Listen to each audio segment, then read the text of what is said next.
Fable 5 built this. 1 prompt, 10 minutes, 0 code from me. A perfect copy of Whisperflow, a $2 billion company built in 1 instruction.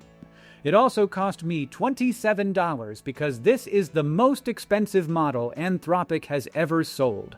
That tension is the whole video.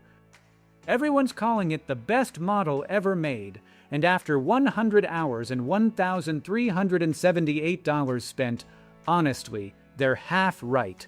Here's the half nobody says out loud. For routine work, the independent numbers say it's worse than the cheaper model. And in 3 days, using it is about to get a lot more expensive for everyone. No hype, 4 parts. What actually happened this month, the ban, the apology, all of it. What it's genuinely better at, with independent evidence. The 3 tactics that actually control the bill. And when you should refuse to use it. Let's get into it. June 9th, Fable 5 launches. 3 days later, gone. Not a safety recall. A U.S. government export control directive. June 12th, 5:21 p.m. Eastern.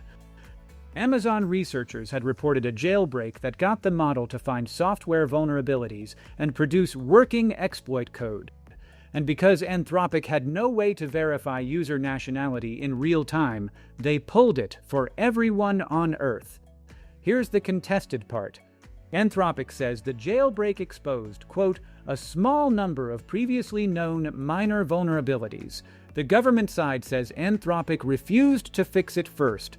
Both of those can't be the whole truth. And that wasn't even the only scandal.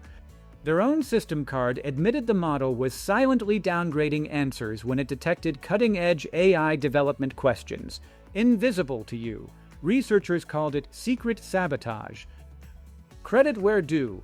Anthropic said we made the wrong trade-off and reversed it in 48 hours. Now it visibly falls back to Opus and tells you why. July 1st it came back, but read the fine print. Included access on paid plans ends around July 12th. After that, you're paying API rates, which are $10 per million tokens in, 50 out, double Opus, and the new tokenizer produces roughly 30% more tokens for the same content, so identical work lands closer to 2.6 times the cost of Opus. So what do you get for 2.6 times? Not better everything. Here's what held up. It's built for long horizon work, single requests that run for minutes, autonomous runs that go for hours. Anthropic calls that the biggest migration shift, and independent testing agrees. It changes how an agent feels when the task is underspecified. Architecture, multi-file changes, first-shot correctness on hard, well-specified problems. My actual test on Opus 4.8 and Fable 5. I asked each model to create a prompt library with a bad prompt in purpose to see which one would perform better. Well, here's my test. I gave both models the same single sentence, build a prompt library, award-winning design. No follow-ups, no corrections.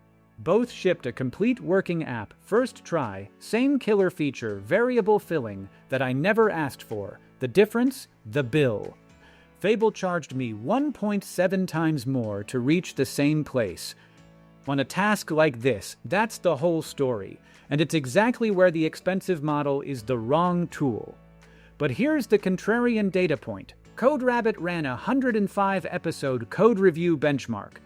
Fable 5 lost to Opus, fewer actionable findings, lower precision, 253 noisy comments, and it blew through timeouts on 19 of 33 tasks. Their recommendation, keep Opus as your review model. One vendor, one benchmark, but it's the only independent one that exists. So here's how you actually control the bill.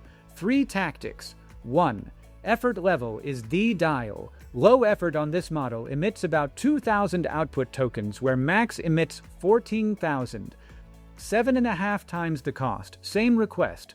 Root routine work low. Save max for the hard stuff. 2. Fable is the architect, not the crew. Have it plan and decompose the work, then hand execution to cheaper models, Sonnet, Haiku, for the grunt work. It's Anthropic's own guidance. Their docs push sub-agent delegation. And note that fresh context verifier sub-agents beat a model critiquing itself. You keep Fable's judgment on the decisions and stop paying $50 output rates for the labor. 3. The progress audit. On long runs, this model will fabricate status reports. Anthropic admits it and documents a progress audit instruction that nearly eliminated it in their testing. One line in your prompt, steal it, and 3 places you should refuse to use it. Don't use it for code review. The data says Opus. Don't use it for high-volume pipelines, 2.6 times compounds brutally. And don't ask it to explain its own internal reasoning. That literally triggers a refusal classifier and kicks you to Opus anyway. If you only remember one rule, expensive model for decisions, cheap models for labor. So is Fable 5 worth it? For the hard, messy, long-horizon work, genuinely yes. For everything else, you're lighting money on fire. Expensive model for decisions, cheap models for labor.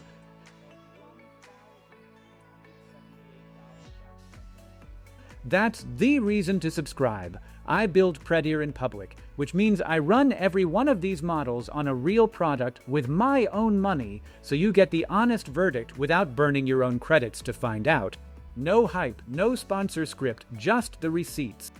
If this saved you one wasted afternoon or one surprise bill, hit like.